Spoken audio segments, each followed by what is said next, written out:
Für die bürgerlichen Politiker besteht die Lösung der Flüchtlingspolitik darin, möglichst wenig Flüchtlinge in ihr Land zu lassen.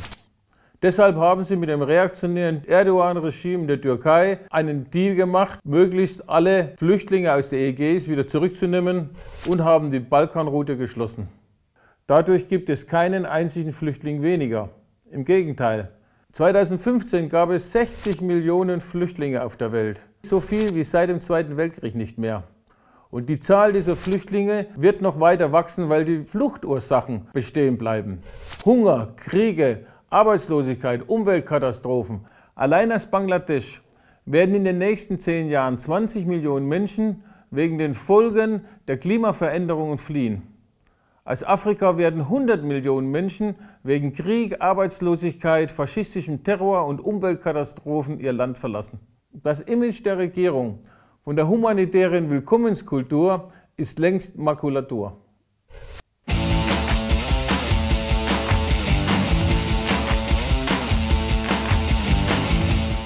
Die Bundesregierung versteht unter Integration die Unterwerfung der Flüchtlinge unter die kapitalistischen Verhältnisse und Gepflogenheiten in Deutschland. So sieht sie die Flüchtlinge höchstens als willfährige und billige Arbeitskräfte. Ihnen werden politische und soziale Rechte vorenthalten. Sie sollen sich in Deutschland höchstens als Menschen zweiter, dritter Klasse aufhalten. Der Maizière plant im Mai ein neues Integrationsgesetz. Danach sollen künftig Asylbewerber und Flüchtlinge dort wohnen, wo es der Staat will. Bei Verstößen gegen diese Integrationsmaßnahmen drohen zum Teil drakonische Strafen bis zur Abschiebung.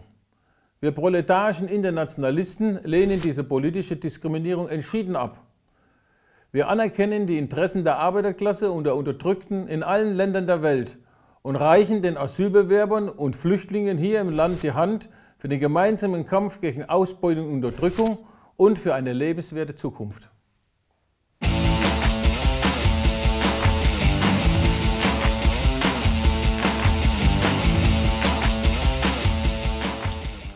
Die ultrareaktionäre AfD hat sich zweifellos im parlamentarischen System etabliert. Dabei hat der Rechtsruck der Bundesregierung ihnen entscheidende Schützenhilfe geleistet. Es gibt heute keine Talkshow mehr, wo nicht führende Vertreter der AfD ihre subtile Volksverhetzung betreiben können. Aber Wahlergebnisse sind das eine, die gesellschaftliche Realität das andere. Inzwischen hat ein regelrechter Stimmungsumschwung unter den Massen eingesetzt. 2015 haben sich 10 Millionen Menschen an der Solidarität mit Flüchtlingen beteiligt.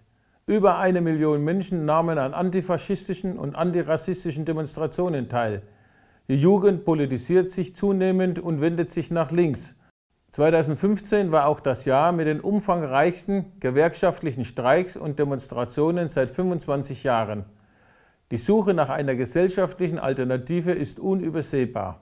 Wir haben es also nicht mit einem Rechtsruck zu tun, sondern mit einer gesellschaftlichen Polarisierung, wo sowohl die Rechte stärker wird, als auch die Linke. Unter diesen Bedingungen verliert die Regierung Merkel immer mehr an Einfluss unter den Massen.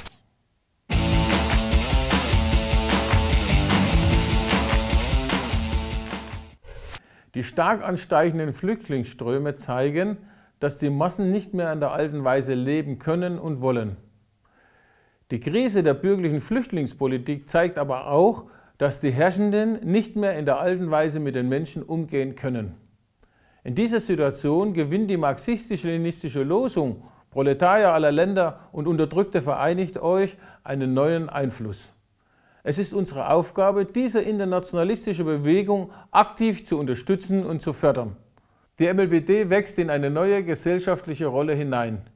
In Zusammenhang mit der Bundestagswahl 2017 planen wir eine weltanschauliche Offensive, um den Kampf für den Sozialismus zu stärken.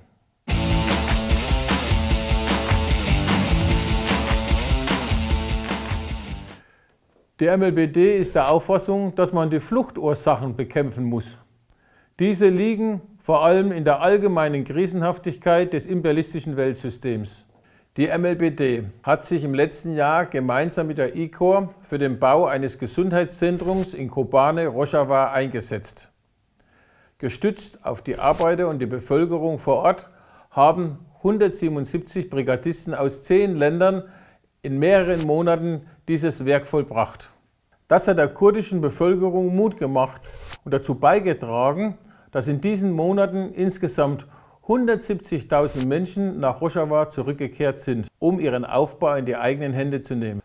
Diese Solidaritätsarbeit wurde von vielen tausend Menschen aus den unterschiedlichsten Bevölkerungsschichten unterstützt. Gleichzeitig setzen wir uns für eine fortschrittliche Flüchtlingspolitik hier in Deutschland ein. So haben wir vorgeschlagen, ein Haus der Solidarität in der Ferienanlage in Trockental zu bauen. Dort wollen wir vor allem syrisch-kurdische Flüchtlinge empfangen. Sie sollen dort die Möglichkeit haben, ihre Errungenschaften der demokratischen Selbstverwaltung voranzutreiben und, wenn sie wollen, später wieder in ihre Heimat zurückzukehren. Inzwischen haben sich Hunderte von Freiwilligen an diesem Haus der Solidarität beteiligt und viele 100.000 Spenden zusammengetragen. Das Musikfestival am Pfingsten, das von MLBD und Rebell unterstützt wurde, ist bewusst als Benefizveranstaltung zum Haus der Solidarität organisiert worden. Die Solidaritätsarbeit mit dem kurdischen Befreiungskampf findet als neue Stufe des proletarischen Internationalismus statt. Einerseits geht es darum, sich mit dem kurdischen Befreiungskampf zu solidarisieren. Andererseits, dass die kurdische Befreiungsbewegung Bestandteil der internationalen revolutionären und Arbeiterbewegung zur Vorbereitung der internationalen Revolution wird.